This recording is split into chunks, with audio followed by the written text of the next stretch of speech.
My brother lifted his beer and smiled at the table like he was about to say something generous. Instead, he looked right at me and said, "You know what your problem is, Maya? You care too much about your little career and not enough about finding a man who can actually take care of you." Everyone laughed.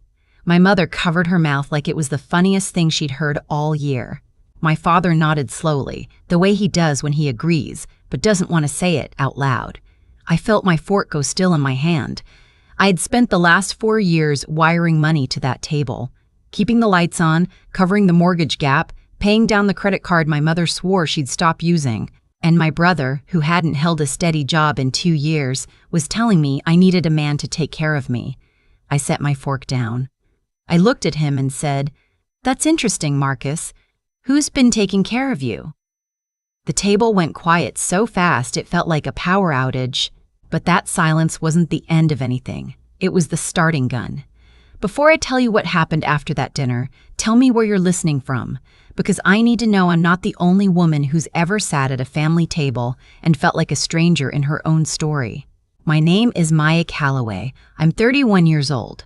I work in healthcare administration in Denver, Colorado, and from the outside, I look like someone who has it together. Clean apartment near Cheeseman Park.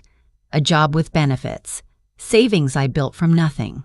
But for most of my adult life, roughly half of what I earned quietly disappeared into my family's hands before I ever got to feel it as mine. My mother, Diane, stopped working full-time after my younger brother was born. She'd been a dental hygienist, but she told everyone she retired early. The truth was closer to this. She preferred not to, and my father, Glenn, let it slide because it was easier than the argument. My father drove trucks for 20 years and then hurt his back badly enough that the doctor put him on partial disability. The disability checks covered maybe 60% of their bills. The rest became a conversation they had with me. And then there's Marcus. My brother is 28 years old. He has a girlfriend named Tess who works at a salon, and together they rent a room in my parents' house for what I was told was a little something toward utilities. He spent 3 semesters at community college, dropped out, picked up some gig work, lost interest, and somewhere along the way decided that the universe owed him a longer runway. He calls himself an entrepreneur. What that has meant, in practice, is that I've paid for at least 4 of his ideas, including a pressure washing business that lasted 6 weeks and a dropshipping venture that generated exactly 0 sales. I used to tell myself that helping was the right thing. That family is family. That one day they would see what I was doing and feel something close to gratitude. I told myself that story for 4 years. I kept telling it even as my own savings account stayed flat, even as I skipped the work conference in Nashville because I couldn't afford the hotel, even as I watched Marcus post videos from a cabin weekend that I had indirectly funded through what he called a short-term loan.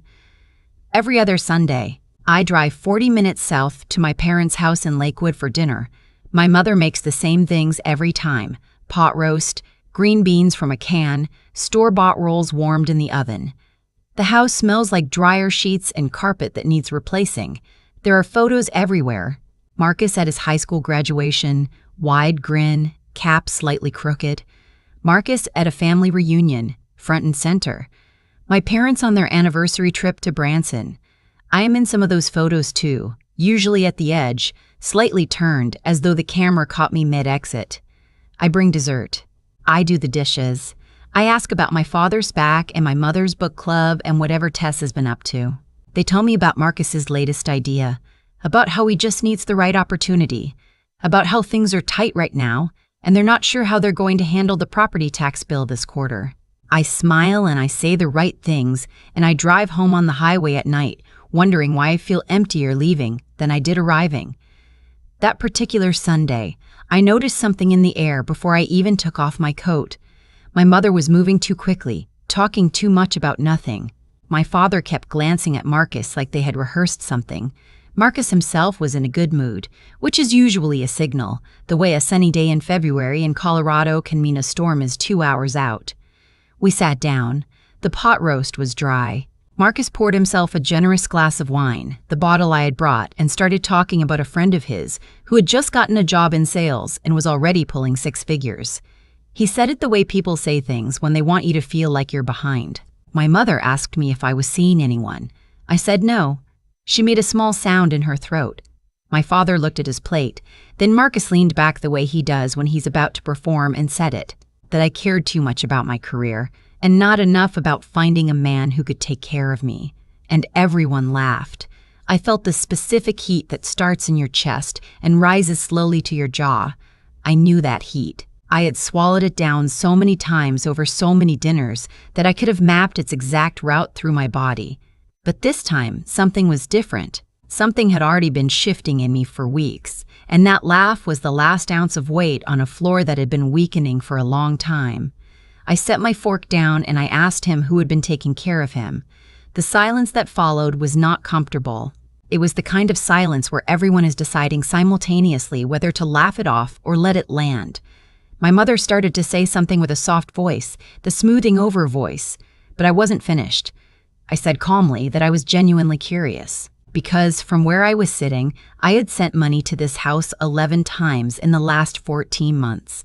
I had covered the gap on the mortgage payment twice.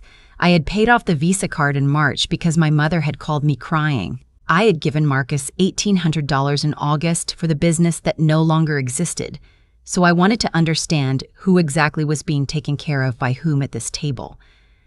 No one laughed this time. Marcus's jaw tightened. He said I was being dramatic. My mother said I was embarrassing myself.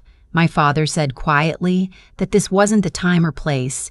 I picked my fork back up and finished eating. I said very evenly that I agreed. It wasn't the time or the place, but there would be one. I drove home that night with both hands on the wheel and something cold and clear settling in my chest. Not rage. I had moved through rage already, somewhere between the highway exit and the first red light. What I felt instead was decision. Quiet and irreversible, like a key turning in a lock. I got home and I did something I had been avoiding for longer than I could honestly explain. I opened a spreadsheet, not a budget, not a projection, a record. I went through my bank statements going back 4 years, and I pulled every transfer, every Venmo, every Zelle, every check I had deposited into their account. I sorted it by recipient. I added it up. When the total appeared on the screen, I sat with it for a long time. $43,260. I was 31 years old. I had a retirement account that should have been twice the size it was. I had put off getting my own car serviced for 8 months because the timing always felt bad. I had never taken a real vacation. And I had quietly, incrementally, given $43,000 to people who had just laughed at me for not having a husband. I didn't cry. I opened a second tab, and I started reading about how to set up a trust block on recurring bank transfers. The call started 3 days later, when the automatic transfer I had been running to my parents' account didn't go through. My mother first, voice tight, asking if everything was okay with my bank. Then my father, shorter, asking me to call him. Then Marcus, casual, asking if I could spot him $400 because something had come up with the car. I read the messages and I put my phone screen down on my desk and I went back to work. By the following week, the casual messages had shifted into something with more pressure in them. My mother said the mortgage company had called. My father said this wasn't something I could just decide without talking to the family. Marcus sent a long message that started with, "Look, I know things have been weird," and ended with a detailed explanation of why he specifically needed money right now and why I was the only person who could help.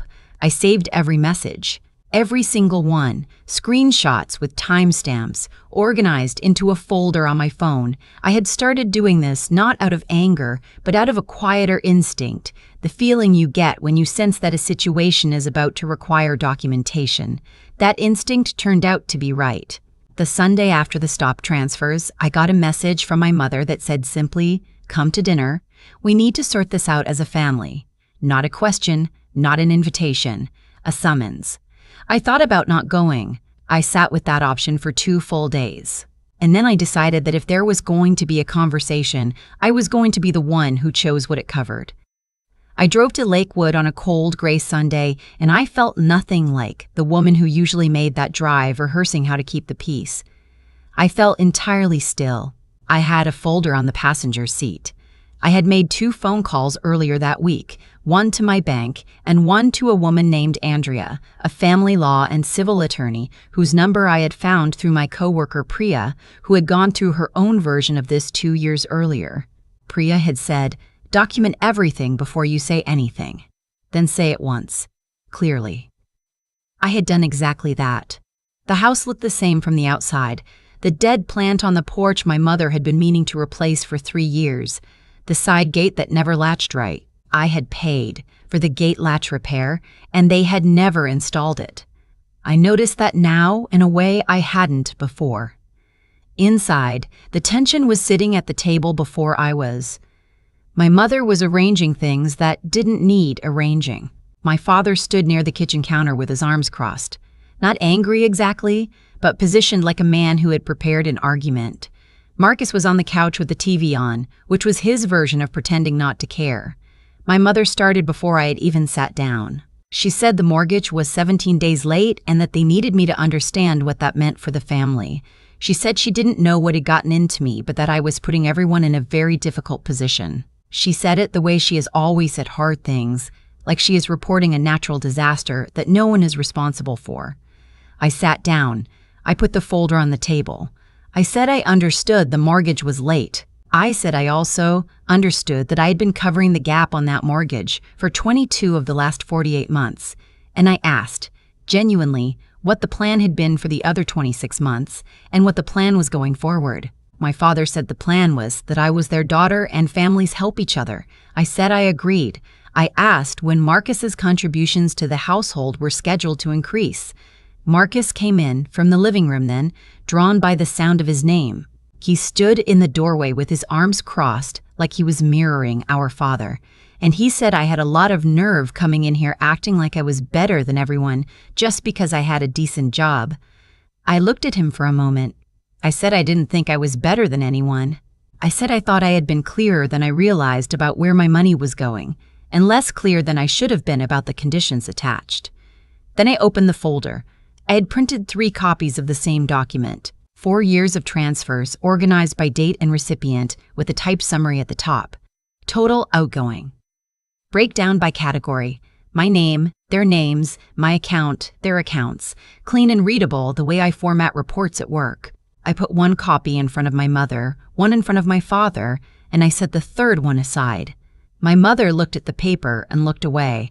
My father picked it up, and his expression shifted in a way I hadn't seen before, something uncertain moving behind his eyes. Marcus said, "Are you serious right now? You made a spreadsheet?" I said I had made a record, and then I said there was something else in the folder I needed them to see.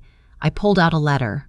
It was from my bank, confirming that a request had been made 3 weeks ago to add a secondary authorized user to my emergency line of credit. The request had included what appeared to be my signature. I had not made that request. The room changed. My father set down the paper he was holding. My mother's hand went to her collarbone, which she does when she's afraid. I said I had spent some time with Andrea, and that Andrea had confirmed that what I was looking at was an unauthorized use of my identity and credit. I said I had not yet decided what I wanted to do with that information. I said the decision would depend significantly on what happened in the next 30 days. Marcus said I was being insane. His voice had gone higher and faster the way it does when he is scared and covering it with volume. He said I couldn't just come in here throwing around words like unauthorized and identity when this was his own family. I said I knew it was my family. I said that was exactly why it hurt as much as it did. My father said, very quietly, that he hadn't thought I would actually find out. He said they had planned to handle it quietly, to pay it back before I noticed. He said the property tax bill had been more than they expected, and they had panicked. My mother started to cry. The soft kind, the kind I had seen so many times that I knew exactly how it moved, when the tears arrived and when the voice would start to shake. I had spent years responding to that crying by reaching for my checkbook. I sat with it this time without moving. I said that I heard them. I said I believed that they had been afraid, and that fear made people do things they wouldn't do otherwise. I said I also needed them to understand that what had been done was not a small thing, and that going forward, I needed something concrete to change, not a promise, something structural. I told him what that looked like. My name removed from every account and credit instrument that wasn't mine within 30 days. A written acknowledgement of the unauthorized access, signed and dated.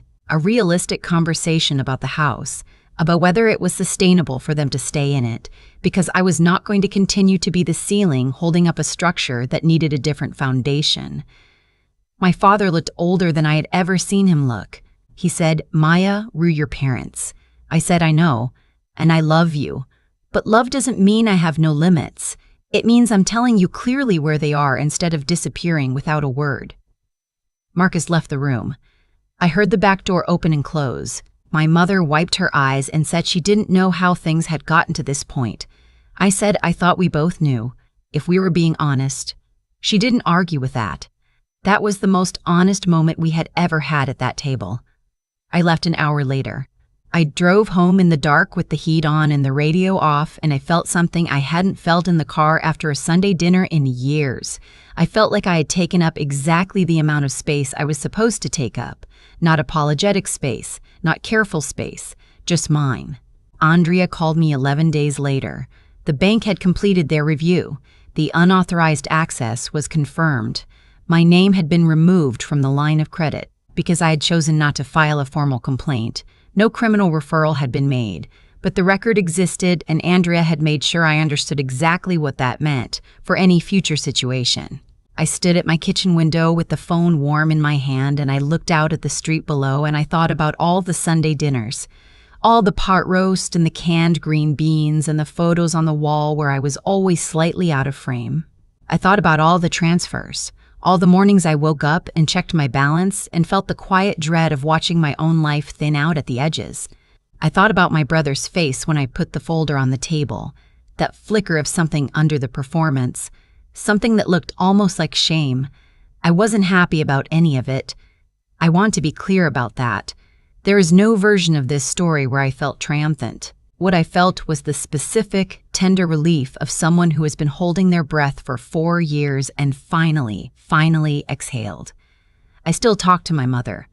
Not every week, but sometimes. The conversations are different now, shorter and more honest, which turns out to be better than long and careful. She told me last month that they are looking at a smaller place in Aurora, something they can actually manage on their own income. She said it like she was apologizing. I told her I thought it sounded like a good plan. I haven't spoken to Marcus since that Sunday. I don't know if that's permanent. I'm leaving that door at whatever angle it ends up at without forcing it either way. Some things need time before you know what they are. What I know is this. I put my name on a budget for the first time in 4 years that was only mine. My retirement contributions went up by $400 a month. I booked a long weekend in Sedona that I had been looking at for 2 years, and I went alone, and I hiked 6 miles on a Tuesday morning, and I sat on a red rock ledge, and I felt exactly as whole as I was. I learned something that I want to say carefully because I don't think it's simple. Generosity is not the same thing as sacrifice. You can give from a place of genuine love, and that is a beautiful thing. But when you give from fear, from the pressure of being needed, from the guilt of being the one who can while others say they can't, that is not generosity. That is a slow leak in the bottom of your own life, and you don't notice it until one night you sit down and add up the numbers and realize the floor is nearly gone. If you have ever been the person at the table who keeps the lights on and gets laughed at anyway, I want to hear from you. Tell me where you're listening from and what it cost you to finally put the fork down.